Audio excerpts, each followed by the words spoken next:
As voces de orixe natural son frecuentes nos animais.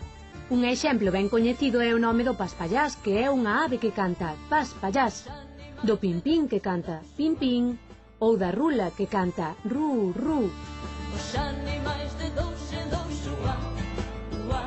Pero non son os nomes dos animais o que nos interesa neste caso, senón o que fan ou din se é de orixe natural. Os gatos mían ou miañan, as ovellas bean, as pitas cacarexan e os pitiños pían.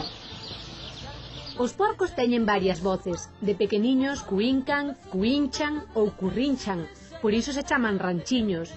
De grandes poden gorlar ou gruñir, e mesmo acocorar.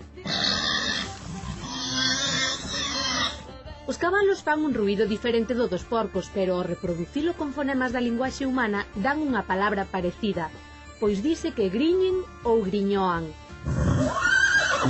Tamén se di que rinchan, pero esta voz non é de creación galega, senón que deriva da palabra latina reiniclare. No vacún, as femias múan ou brúan, mentres que os machos burdian. Na zona da Fonsagrada, as vacas tamén poden abracar, que é voz natural, ou bradar, que non o é. Os burros hornean, pero a pesar de que en hornear hai un recendo i-o da voz que emite en realidade, esta palabra ten a súa orixe na voz xermánica horn, que quere dicir corno, ou sexa que cando un burro hornea, toca o corno. Cando se funda a terra, acaba esta canción. Ben falado! Serven para xogar e traenos os Reis Magos. Xoguetes. Un lugar onde hai moitos animais. Granxa. Ves como sabes. Bomba, pumba, plaf, chas. Son palabras que representan o ruído de algo que cae. Chas, unha cousa que cae e escacha.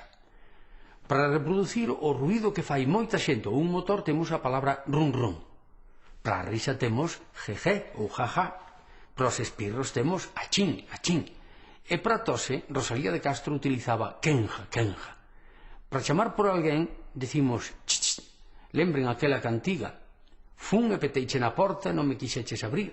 Ao pasar pola ruada, fixéchesme ch, ch, ch.